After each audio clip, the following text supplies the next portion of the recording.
আমার প্রভু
नवद्वीप चंद्र गौर हरियामा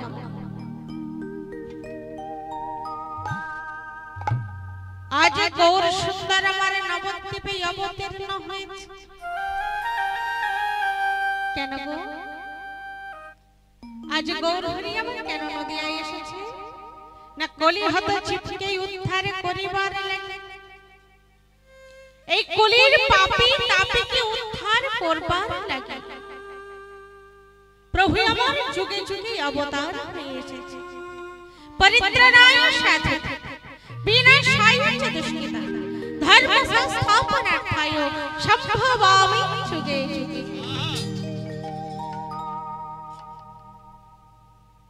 প্রভু আমার কেন এসেছে পরিত্রাণায় সাধু সাধুদের পরিত্রাণ করার জন্য বিনাশায় চ দুষ্কৃতা দুষ্কৃতকারীদের দমন করার জন্য ধর্ম সংস্থাপনার্থায় সম্ভবামি যুগে যুগে ধর্মকে ধরাপক্ষে স্থাপন করার জন্য প্রভু আমার যুগে যুগে অবতার হয়ে এসেছে এখানে আপনারা তো শুধু একটা কারণের জন্য এসেছেন মা কি কারণ না হরি নাম শ্রবণ করার জন্য আর প্রভু আমার এসেছেন ধরাধামে শুধু তিনটে কারণের জন্য কি বললাম সাধুদের পরিত্রাণ করার জন্য দুষ্টের দমন করার জন্য আর ধর্মকে প্রতিষ্ঠা করার জন্য তাই যেখানে যেদিন হয় হরি নাম সংকীর্তন সেখানে হয় আমার ভগবানের আগমন তাই এখানে হরি নাম হচ্ছে এখানে আমার মহাপ্রভুর আগমন হয়েছে তাই এখানটা হলো নবদ্বীপ ধাম তাই নবদ্বীপে আমার গৌর হরি এসেছে বলে নবদ্বীপের নাগরীর আনন্দের সীমা নেই আরে গৌর হরি আমার সারা নদিয়ায় কেঁদে কেঁদে দু নয়ন জল এবং ভাসিয়ে কেঁদে কেঁদে নাম পেরিয়ে যাচ্ছে আর সকল নাগরিকগণ আজ আনন্দের সীমা নেই সকলে গৌর হরির আনন্দে উলুধ্বনি হরিধ্বনি সম্মান করে যাচ্ছে দেখি মাস্টার এটা তো নবদ্বীপ ধাম তাই গৌর হরি হরি বল হরি বল হরি বল আমার গৌর এলো রে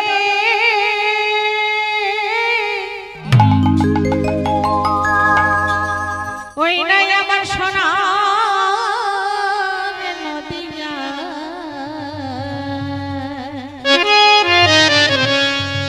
সবাই মিলে কই দেখি একবার জোর করে উলুধ্বনি হরিধ্বনি উলুধ্বনি হরিধ্বনি শব্দ শোনা যায় আমার নদিয়া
সুরধনী এই সোনার নদিয়ায় এসে, হ্যাঁ গো মা, আমার গৌর হরি সোনার নদিয়ায় এসে আজ দু নয়ন ভরে কাঁদছে কেন? কেন কাঁদছে গো? গৌর হরির আজ নয়নের জল বয়ে চলেছে, সুরধনীর নেই নয়নের ধারা বইছে। কেন না প্রভু আমার নিজে কেঁদে জগতের জীবকে শিক্ষা দিয়ে গেছে। কলি হতো জীবকে শিক্ষা দেওয়ার জন্য প্রভু আমার নিজে কাঁদছে। তাই একদিন সুরধনী বললেন, প্রভু আমি তো সারা জীবন ধরে তোমার ওই চরণেই বয়ে চলেছি, কিন্তু আমি কি কোনোদিনও তোমার নয়নে প্রবাহিত হতে পারবো না প্রভু? বলে হবে সুরধনী, তবে শোনো সুরধনী, আমি তোমায় কথা দিলাম আগত কলিযুগে যেদিন আমি নবদ্বীপে আসবো, নবদ্বীপে গৌর হয়ে এসে সেই রাধারানীর প্রেম ঋণ শোধ করার জন্য, রাধারানীর প্রেমকে জানার জন্য যেদিন আমি কলিযুগে তারে তারে কেঁদে কেঁদে নাম বিলিয়ে যাব, তবে শোনো সুরধনী, সেদিন তুমি আমার সেদিন নয়নে বইবে, নয়নে বইবে, সেদিন নয়নে বইবে, নয়নে বইবে, আজ হতে ভুলে গেলাম নয়নে বইবে, আজ বলে গেলাম নয়নে বইবে, আমি আজ হতে ভুলে গেলাম তুমি নয়নে বইবে, আজ হতে ভুলে গেলাম নয়নে বইবে। তবে শোনো সুরধনী, যেদিন আমি কলিযুগে দাঁড়ে দাঁড়ে কেঁদে কেঁদে নাম বিলাবো, সেই দিন তুমি আমার নয়নে বহিবে। তাই আজ সেই সুরধনী আজ কলিযুগেই আমার গৌর হরি নয়নে প্রবাহিত হচ্ছে। এক ভক্ত বলে, বলো তো, বলো তো আজ আমার গৌর হরির ভাবকে দর্শন করে কি মনে হয়? আরেকজন বলে, কি মনে হয় জানো? কি মনে হচ্ছে জানো? ঠিক মনে হয় জানো আমার গৌর হরির নয়ন হইতে মুক্তা ঝরে পড়ছে। বলে তুমি কি বলছো ভাই? তুমি কি মনে মনে ভাবছো কাঁচা সোনার গাছ হইতে মুক্তা ঝরে পড়ছে? বলে না না, এই কাঁচা সোনার গাছ হইতে মুক্তা ঝরে পড়ছে না, ভালো করেছে দেখো দেখো কি মনে হচ্ছে জানো? যেন মুক্তি ঝরেছে, যেন মুক্তি ঝরেছে,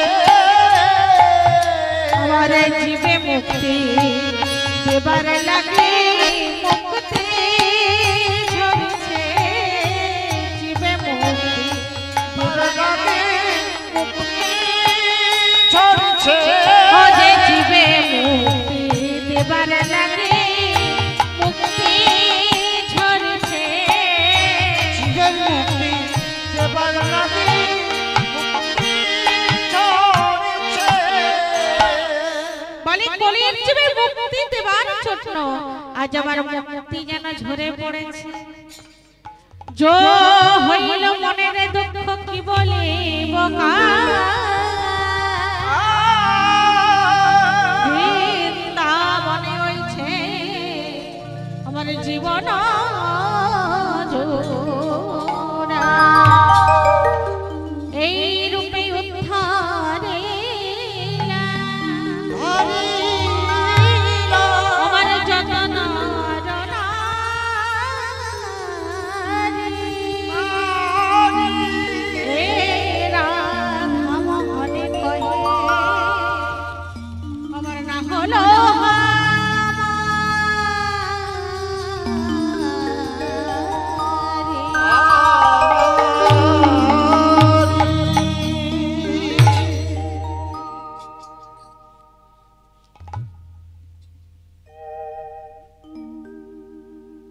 এতক্ষণ আমরা ছিলাম কোথায় মা? এতক্ষণ ছিলাম আমরা সিধা নবদ্বীপে। তাই তাই হরিবাসরে আগত সকল ভক্তবৃন্দের চরণ ধরে মাথায় নেই আজ আমরা চলে যাব কোথায়? মধুময় সুধাম বৃন্দাবনে।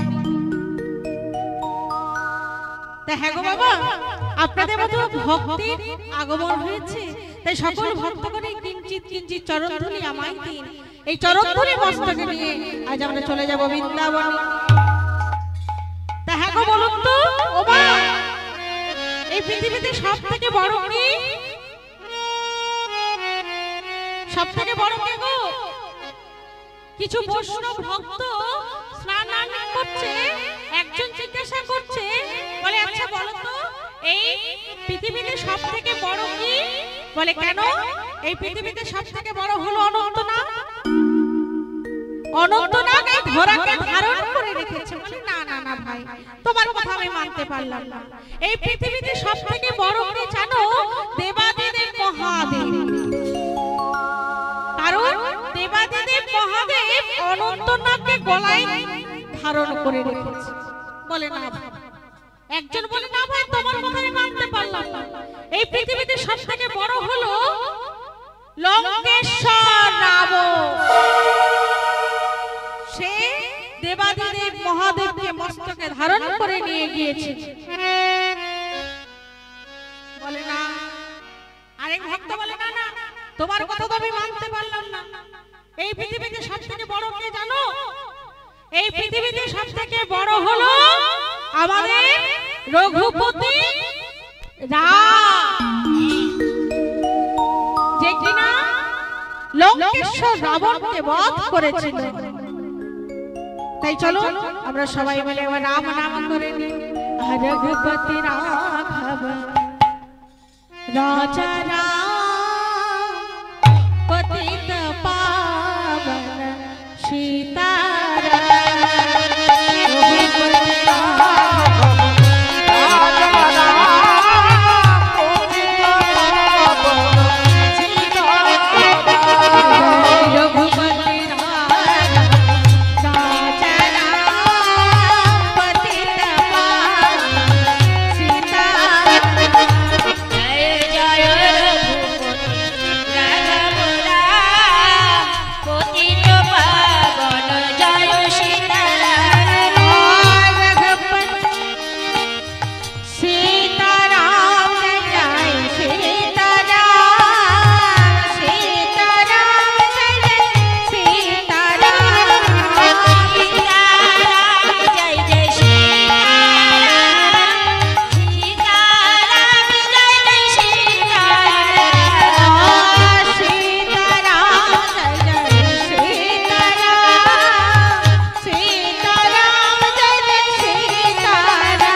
একজন ভক্ত বলে, ভাই তোমার কথা তো আমি মানতে পারলাম না। বলে কেন? বলে শোনো, স্বয়ং রামচন্দ্র কি করে বড় হলো? সব থেকে বড় হলো এই পৃথিবীতে হনুমান। কেন? কারণ হনুমান এত বড় ভক্ত যে নিজের পক্ষ ছেড়ে রাম সীতার যুগল মূর্তি দর্শন করিয়েছিল।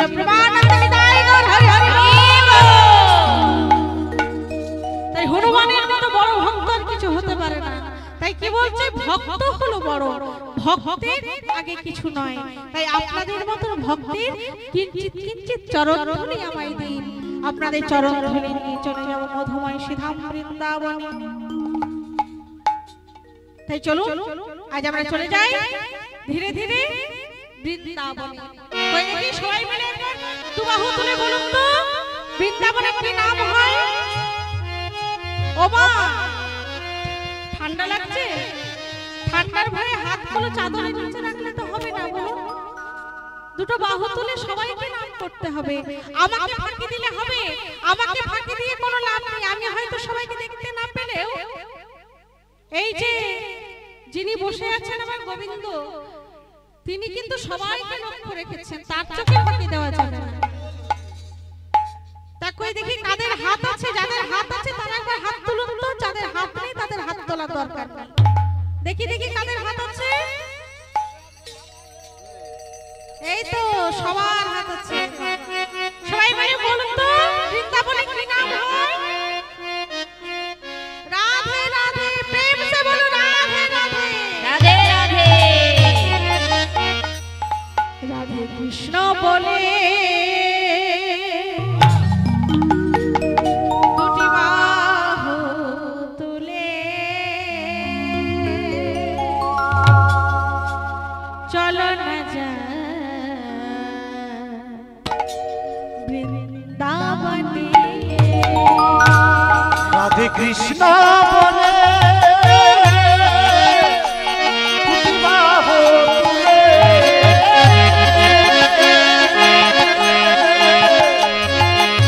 চলো না যায় বৃন্দাবনে। রাধে কৃষ্ণ বলে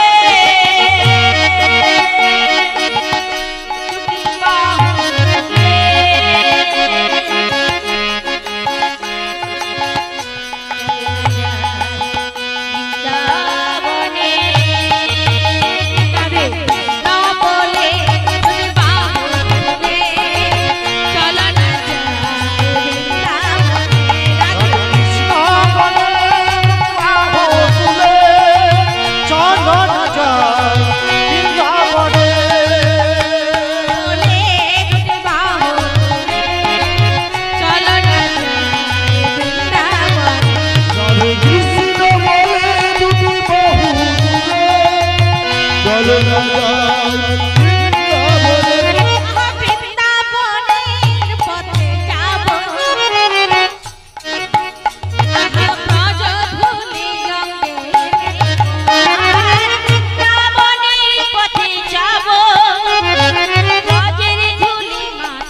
নাকি আপনারাও বৃন্দাবনে যাবেন? আপনারাও যাবেন তো? তাহলে সবাই মিলে বলুন তো, কই দেখি, প্রেম সে বলো। জোরে শুনতেই পাচ্ছি না। ও মা, দেখুন আপনারা এত আস্তে বললে হবে না। এই যে আমার ইউটিউব চ্যানেল চলছে না, হ্যাঁ, আপনাদেরকে এত জোরে বলতে হবে যাতে আমার ইউটিউব চ্যানেলে আপনাদের সাউন্ডটা আসে। তাই জোর করে বলুন তো আপনারা, প্রেম সে বলো। এই তো মায়েরা কি সুন্দর বলেছে, কিন্তু বাবারা বলে। ও বাবা, নিজে নিজে নাম করবেন, নিজের নিজের পথ পরিষ্কার করবেন। মায়েরা করলে আপনাদের পূর্ণ হবে না। হরি নামের ভাগ তো আর কেউ দেবে না। নিজে নিজে নাম করবেন, নিজের নিজের নামের ভাগ নিজে নেবেন। তাই সবাই বলুন, আমার চোখে ফাঁকি দিলে হবে না। আমি একবার বললাম না, এই যে আমার ভগবান বসে রয়েছে সামনে, সেই একজন যে 24 ঘন্টাই দেখছে সবাইকে, তার চোখে কিন্তু ফাঁকি দেওয়া যাবে না। কই দেখি দেখি সবাই মিলে দুটি বাহু তুলে বাবারা মায়েরা, বাবারা মনে মনে ভাবছে আমাদেরকে তো বলেনি, বলেছিল মায়েদেরকে। ওই দিকে তাকিয়ে আমাদেরকে বললে তখন আমরা তুলবো। আমি সবাইকে বলছি বাবা, বাবাদের, মায়েদের, ভাইদের, বোনেদের, দাদাদের সবাই মিলে দুটি বাহু তুলে বলুন, রাধে রাধে। তাই সবাই মিলে আমার সাথে বলবেন, আমি একা আর বলবো না, ঠিক আছে? আহা, জয় রাধে, জয় কৃষ্ণ, জয় রাধে, হরে গোপীনাথ মদন মোহন, হরে জয় কৃষ্ণ, জয় বৃন্দাবন, হরে গোপীনাথ মদন মোহন, জয় রাধে, জয় কৃষ্ণ, জয় বৃন্দাবন, হরে গোপীনাথ মদন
বৃন্দাবনে।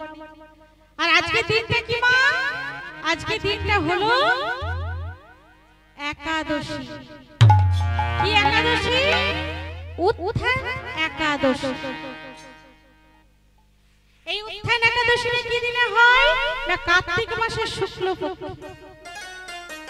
আর এই কার্তিক মাসটা কি মাস? নিয়ম সেবার মাস। আর কি বলে? এই মাসটা হলো দামোদর মাস। এই একাদশী ব্রত করলে আর কোনো ব্রত করার দরকার হয় না। এই একাদশী ব্রত করলে সব পাপ থেকে মুক্তি পাওয়া যায়। একাদশী ব্রত করলে আর কোনো ব্রত করার দরকার হয় না।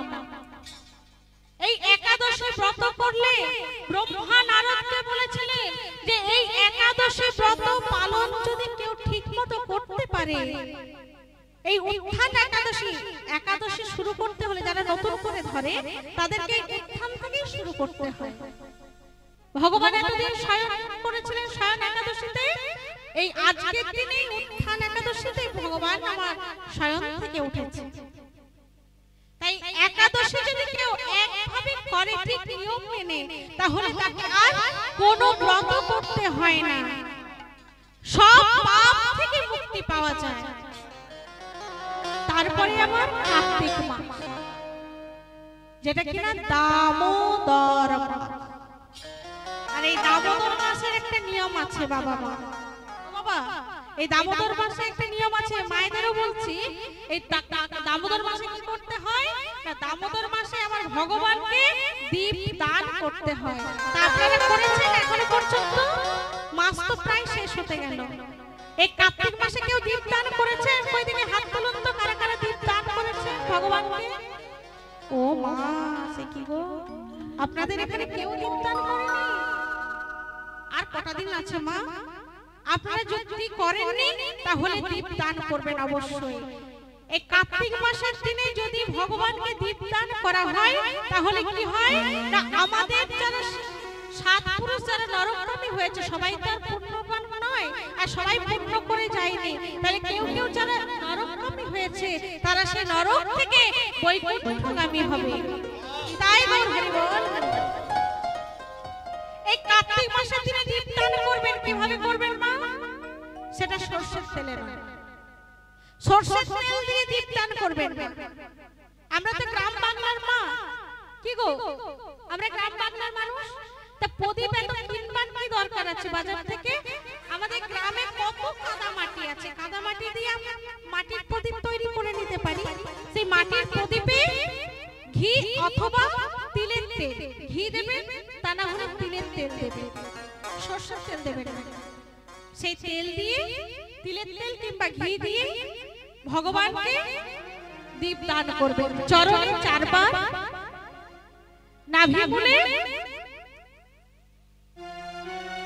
2 বার, মুখমণ্ডলে 3 বার, আর ভগবানের সর্বাঙ্গে 7 বার। তাহলে কত হলো? কত বললাম? চরণে 4 বার, নাভি মূলে 2 বার, মুখমণ্ডলে 3 বার, আর সর্বাঙ্গে 7 বার, মোট 16 বার। অর্থাৎ আমার ভগবান হলেন 16 কলায় পূর্ণ, তাই 16 বার দীপ দান করবেন। আর এই দীপ দান করলে নরকগামী হতে হবে না, সোজা বৈকুণ্ঠ লোকে স্থান পাবেন আমার ভগবানের শ্রীচরণে। একদিন হয়েছে কি মা, একটা ইঁদুর দীপ দান করে বৈকুণ্ঠগামী হয়েছে। কেমন ভাবে হয়েছে জানেন? এক ভক্ত ছিল, এত ভালো ভক্ত ছিল যে সে ভগবান ছাড়া কিছু জানতো না, কৃষ্ণ কৃষ্ণ কৃষ্ণ কৃষ্ণ করত। আর তার বউটা এত খচখচে লোক ছিল যে সেই বউয়ের ভয়ে একটু হরি নাম করার উপায় ছিল না। সেই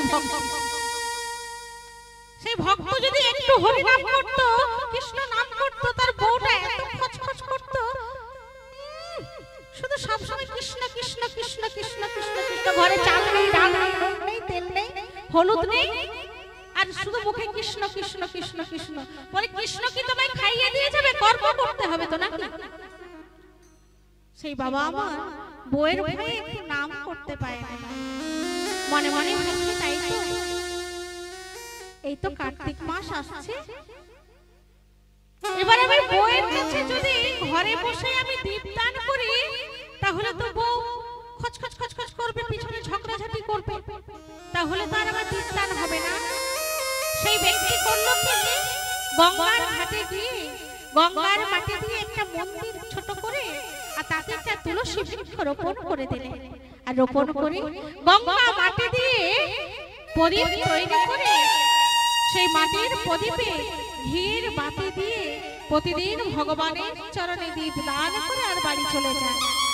সেই বাবা তো দীপ দান করে বাড়ি চলে যায়, আর প্রদীপটা কি হয় মা, জ্বলতে জ্বলতে দেখবেন আস্তে আস্তে সলতেটা পড়ে যায়। কিন্তু একটা ইঁদুর সে ঘিয়ের বাতি দেয় তো, তা সে ঘি খাবার লোভে ইঁদুরটি করে কি, প্রতিদিন ওই প্রদীপটির কাছে আসে, আর যেই না ঘি খেতে যায় আর ওই ঘি খাওয়ার নামে ওই সলতেটা মুখ দিয়ে যেই না একটু বাড়িয়ে দেয়, অমনি প্রদীপটা জ্বলতে সাহায্য করে। সলতেটা যেই না বেড়ে যায় অমনি প্রদীপটা ধীরে ধীরে জ্বলতে শুরু করে। এইভাবে প্রতিদিন সেই ইঁদুরটি ঘি খেতে যায় আর সলতেটি বেড়ে যায়, আর সলতেটি যখনই বেড়ে যায় সেই দীপটি ভালোভাবে জ্বলে যায়। হলো কি একদিন হঠাৎ সেই ইঁদুরটি মারা গেল।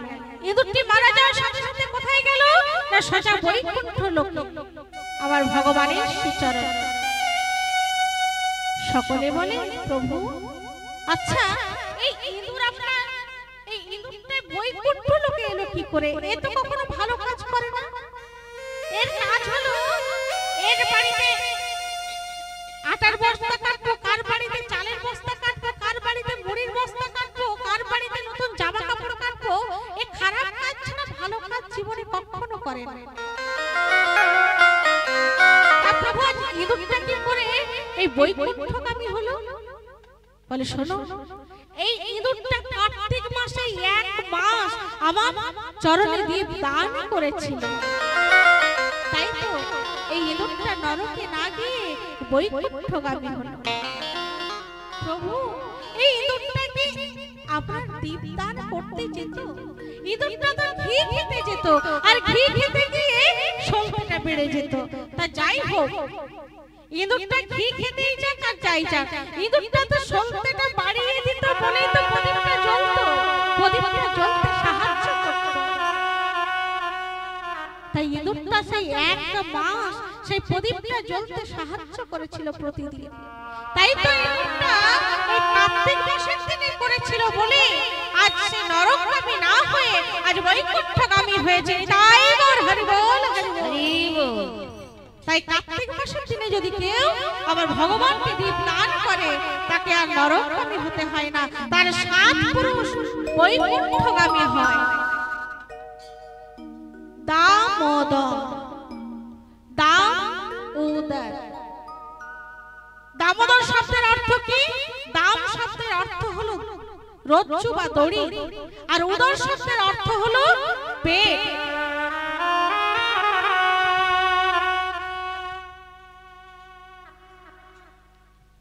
উদর শব্দের অর্থ হলো পেট, তাহলে দাম শব্দের অর্থ দড়ি, উদর শব্দের অর্থ হলো পেট।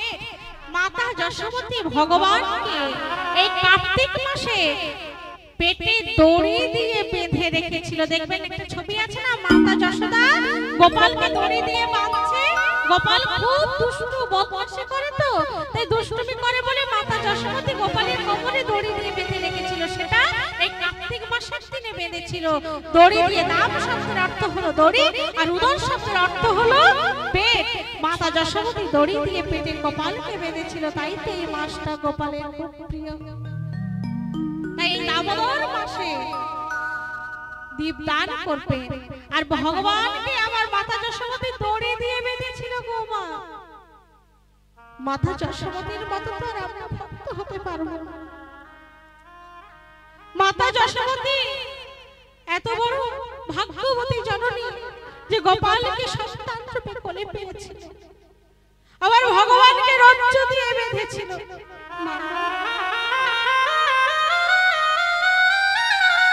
আমরা তো রজ্জু দিয়ে বাঁধতে পারবো না। আমরা কি ভগবানকে রজ্জু দিয়ে বাঁধতে পারবো মা? না। তাহলে আমরা রজ্জু দিয়ে বাঁধতে না পারি, আমরা দুনয়ন জলে মুখ ভাসি আমাদের ভক্তি রজ্জু দিয়ে, ভক্তি প্রেম দিয়ে আমার ভগবানকে বেঁধে রাখবো। ভক্তি প্রিয় মা কথাই বলে না, ভগবানকে পেতে গেলে কি করতে হয় মা বলুন তো? হ্যাঁ, সবথেকে বড় কর্ম কি না কৃষ্ণ আরাধনা। কৃষ্ণ আরাধনা হয় কোথা থেকে? কৃষ্ণ কৃপা হয় কোথা থেকে? না ভক্তি থেকে। সেই ভক্তির সৃষ্টি হয় কোথা থেকে? না এই সৎ সঙ্গ থেকে। আজ যে সঙ্গটা কিনা আপনারা করেছেন, আজ এই যে আপনারা এত ভক্তের সমাগম হয়েছে একসাথে, সৎ সঙ্গ। সঙ্গটা যদি ভালো হয় তাহলে কর্মটাও ভালো হবে, সঙ্গটা যদি খারাপ হয় তাহলে সে কর্মটাও ভালো হবে না। সৎ সঙ্গ, এই সৎ সঙ্গ আর কৃষ্ণ সেবা, আর একটা হলো সৎ চিত্তে হরি নাম সংকীর্তন, এই তিনটির দ্বারা আমার ভগবানের কৃপা পাওয়া যায়। তা হ্যাঁ গো মা, আজ যদি আপনারা এখানে না আসতেন, যদি এখানে না আসতেন, বাড়িতে থাকতেন, তাহলে কি সৎসঙ্গ করতে পারতেন না? না, তাহলে কি করতেন? বাড়িতে যে যার কর্ম করতেন, সেবা শান্তি করে ঘুমিয়ে পড়তেন, হরিনাম হতো না। আর এখানে সকলে হরিনাম করতে এসে এই যে সৎসঙ্গ করেছে, কথায় কি বলে? ভক্তি যা ভগবান তা, ভক্তি যা ভগবান তা। ভক্তি ছাড়া ভগবানকে পাওয়া যায় না। ভাগবতে উজ্জ্বল ভাবে লেখা আছে, উজ্জ্বল অক্ষরে সেই বিদুরের কাহিনী। বিদুর ছিল এত বড় ভক্ত, দিনহীন দরিদ্র। বিদুর ছিল দিনহীন দরিদ্র, ভিক্ষা করে দিন চলতো, এক মুষ্টি অন্ন ছিল না বাড়িতে। তার স্ত্রী পরাশরী, বিদুরের স্ত্রী হলো পরাশরী। পরাশরী বলল, ওগো স্বামী, তুমি একবার প্রভুকে বলো সে যেন আমার বাড়িতে একবার আসে। বিদুর দিনহীন কাঙাল, কিন্তু সে হলে বিদুরের মনের একটাই বাসনা, আমার দয়াল হরি কবি আসবে আমার ঘরে, আমার প্রভু কবি আমার ঘরে আসবে।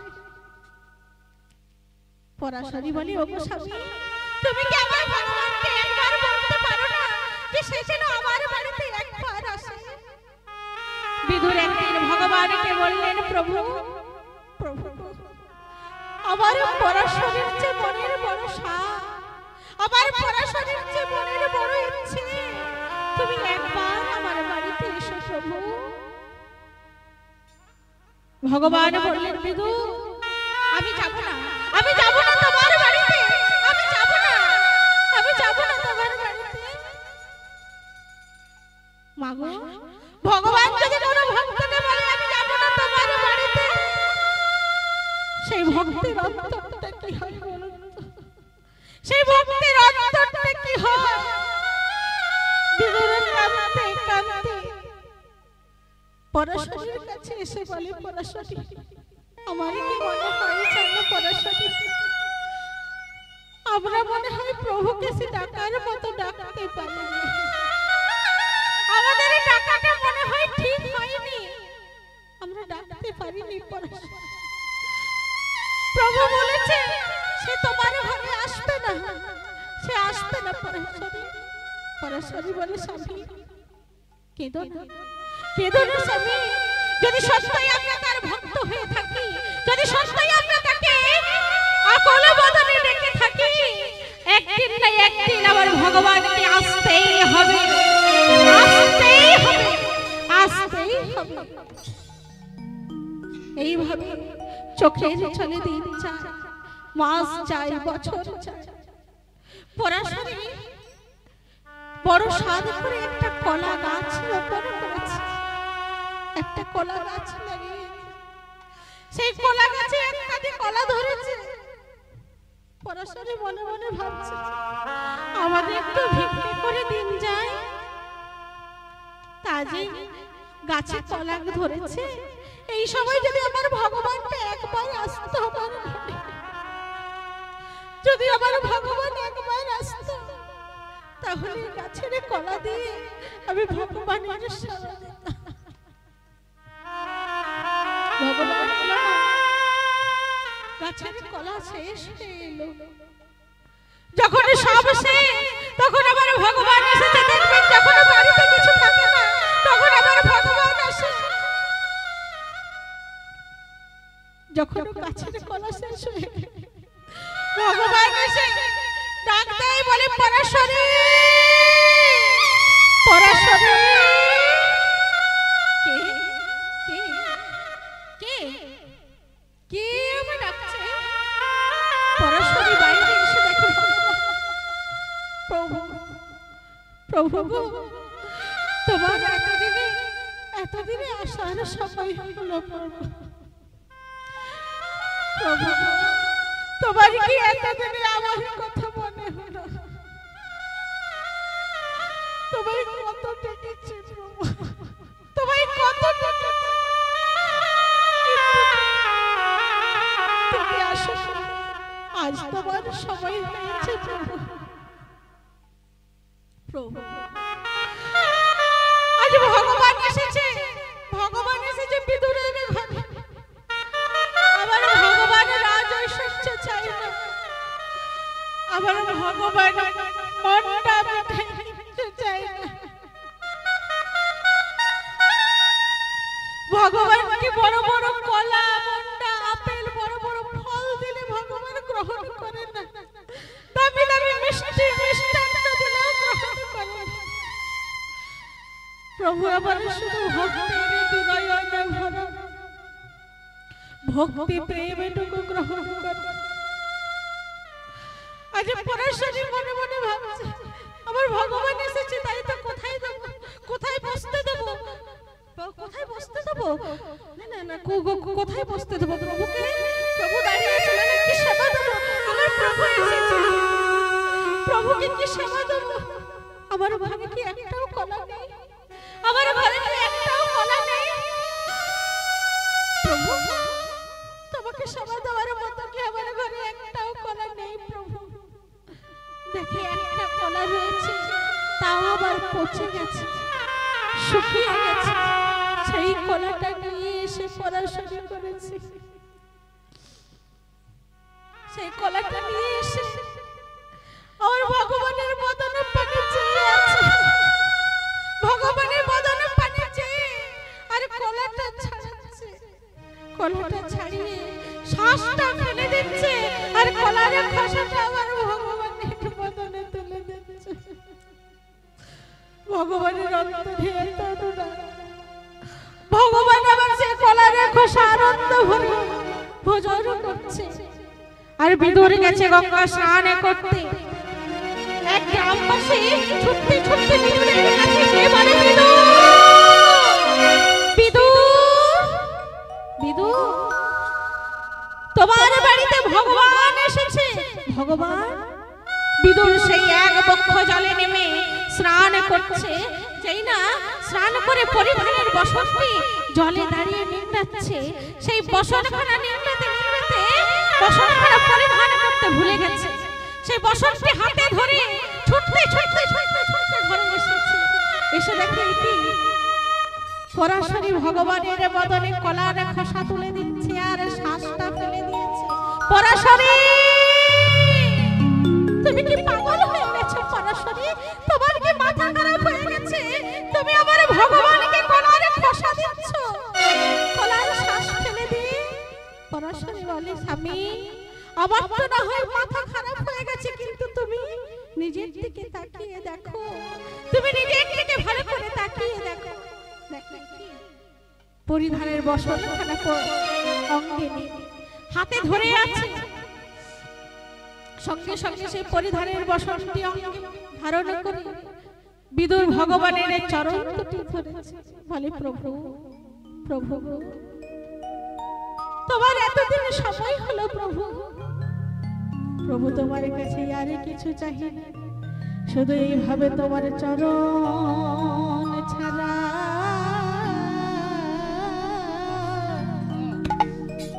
আমায় করো না গো। প্রভু চরণ ছাড়া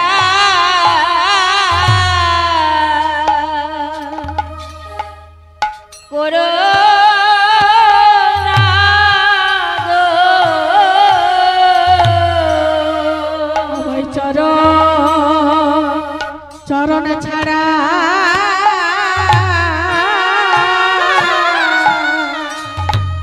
ও গো করো না গো।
তাই ভক্তি যা ভগবান তার, ভক্তি প্রিয় মাধব।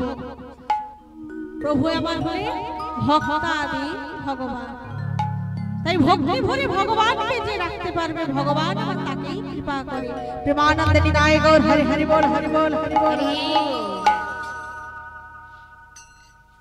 তাই যেখানে আজ বিষয়বস্তুটি হলো শ্রীমতী রাধারানী মান ভঞ্জন।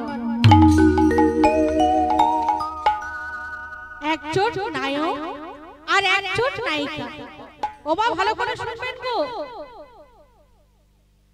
নায়ক ভাবে নায়িকার সাথে কথা বলবো না, আবার নায়িকা ভাবে নায়কের সাথে কথা বলবেন। আবার যখন নায়ক আর নায়িকার একসাথে মিল হয়ে যায়, দেখা হয়ে যায়, তখন মনে মনে ভাবে একবার কথা বলেই দেখি। এই যে কথা বলবো না থেকে বলেই দেখি, এই পর্যন্ত এই যে কথা বলবো না থেকে বলেই দেখি, এই কথা বলবো না থেকে বলেই দেখি পর্যন্ত বৈষ্ণব শাস্ত্রে কয় তাহাই হলো মান। না দেখিলে কাঁদে প্রাণ, দেখিলে বাড়ে মান। মন্দমতি হইল অন্তরে পিরিতি টানে, বাহিরে রাগাধি মানে। না হেরে নন্দের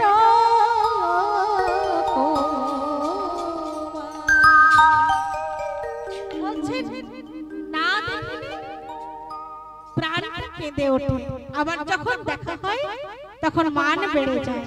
ঠিক আমার মায়েদের মতো, যখন বাবাদের সাথে ঝগড়া হয়, বাবার কাছে থাকে, তখন ঘুরে ঘুরে মান করে, মান যেন কমে না।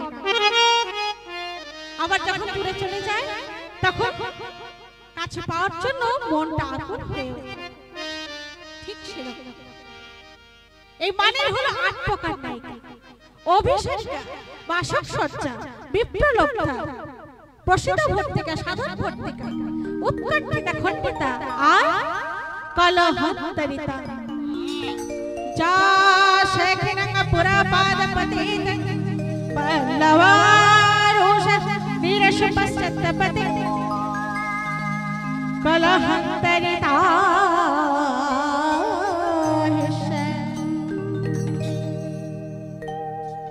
বলছি যখন কোন নায়িকা তার প্রাণ বধূকে কাছে পেয়েও দূরে ফেলে দেয়, তাহাই হলো কলহন্তরিতা। কলহ অন্তে মিলন, কলহ অন্তে মিলন। তাই আজ রাধারানী তার অষ্ট সখীকে সঙ্গে নিয়ে আজ কোথায় চলে যাচ্ছে না শ্রী যমুনা। আর মনে মনে ভাবছি, প্রভু গো, হে মাধব, আমি যেন যমুনায় গিয়ে তোমার বদনে খানা দেখতে পাই। তাই সখীদের সঙ্গে মনের আনন্দে চলে যাচ্ছে। কেমন হবে? সোহাগিনী চলে রাধা বিনোদিনী, চলে যায় সখী সনে শ্রী যমুনা।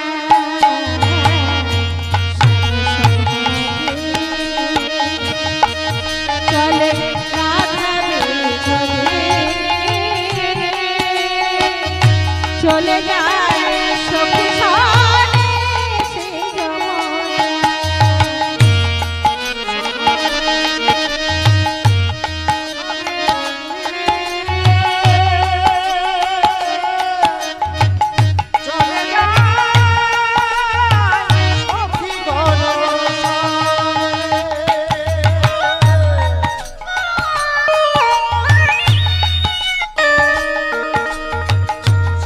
সহজ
চলে যায় সখী সারে সে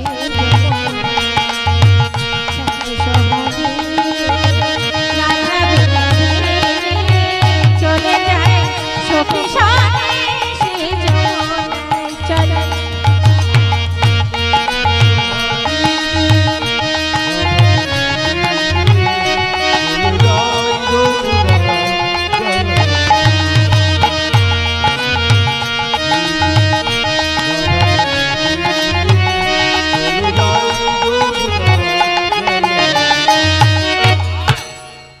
সখীগণ সঙ্গে শ্রী যমুনায় চলে যাচ্ছে।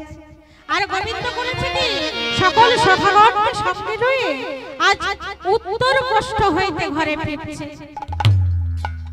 যাই না উত্তর কষ্ট হইতে ঘরে ফিরছে আর সখীদের সঙ্গে রাধারানীকে দেখেছে, কিন্তু মা কথা বলবে কেমন করে, কথা বলতে পারছে না। কেন বলতো সঙ্গে আছে গলায় দাদা, দাদার সামনে কি আর প্রেমের কথা বলা যায়? সঙ্গে গলায় দাদা আছে না, তাই প্রেমের কথা বলতে পারছে না। তাই গোবিন্দ করলেন ইঙ্গিতকে স্পর্শ করে ইঙ্গিত করে জানালেন রাধারানীকে। কে স্পর্শ করে চতুরের শিরোমণি তো, তাই ইঙ্গিত করে জানাচ্ছে আমার কেশব পরশিয়া ওই না বিনোদ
রাধারানী ঘরে ফিরে এসে আর সকল সখীগণকে বলেন ওরে ওরে সখীগণ যা যা যা গিয়ে তোরা কিছু কুসুম চয়ন করে নিয়ে আয়, আজ আমি মনের মতো করে বাসরে নির্মাণ করব। তাই রাধারানীর আদেশে আজ সকল সখীগণ কুসুম চয়ন করছে। কেমন ভাবে করছে গো? ও গো শ্রীমতী আদেশে মনের হরণে কুসুম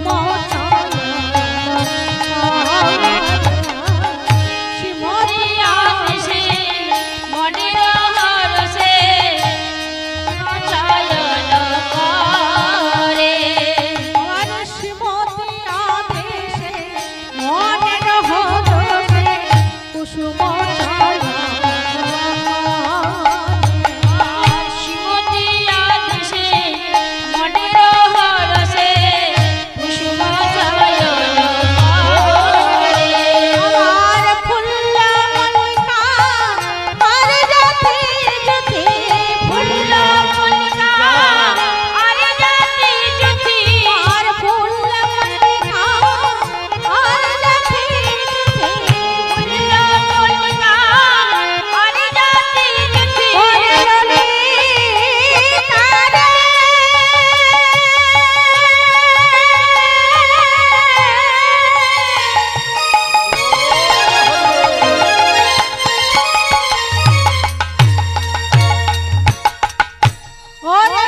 মত করে আজ বাসরে নিরমানা করছে। আজ দীপ জ্বালিয়েছে, ধূপ জ্বালিয়েছে, নানা রূপ ফুল দিয়ে একটি ডালি সাজিয়ে আরে মনের মতো করে বাসর সাজিয়েছে।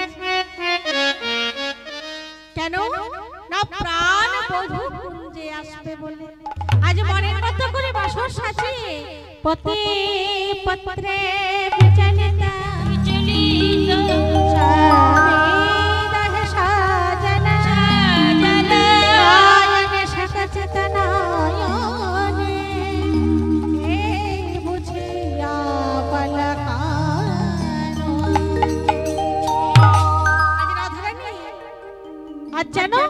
যেন দোকান পেতে বসে আছে, যেন দোকান পেতে বসে আছে, যেন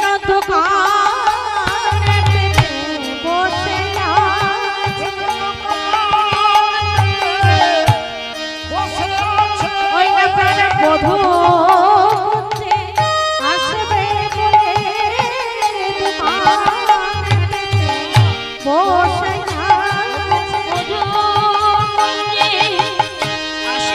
বলে দোকান বসে আছে। আজ রাধারানী দোকান, মুদির দোকান নয় দোকান, এই দুটি সোনার কান পেতে বসে আছে। কখনো প্রাণ বধূ কুঞ্জে আসবে, কিন্তু রাধারানী কান পেতে বসে থাকলে কি হবে? গোবিন্দ আবার আসবে কেমন করে? যখন রাধারানী কান পেতে বসে আছে আর গোবিন্দ এদিকে রুনু ঝুনু করে আসছে। আহা রুনু ঝুনু আজ বাজতে নূপুরা আসে ঘনশ্যাম, রুনু ঝুনু বাজতে নূপুরা আসে ঘনশ্যাম, রুনু ঝুনু বাজতে নূপুরা আসে ঘনশ্যাম, রুনু ঝুনু বাজতে নূপুরা আসে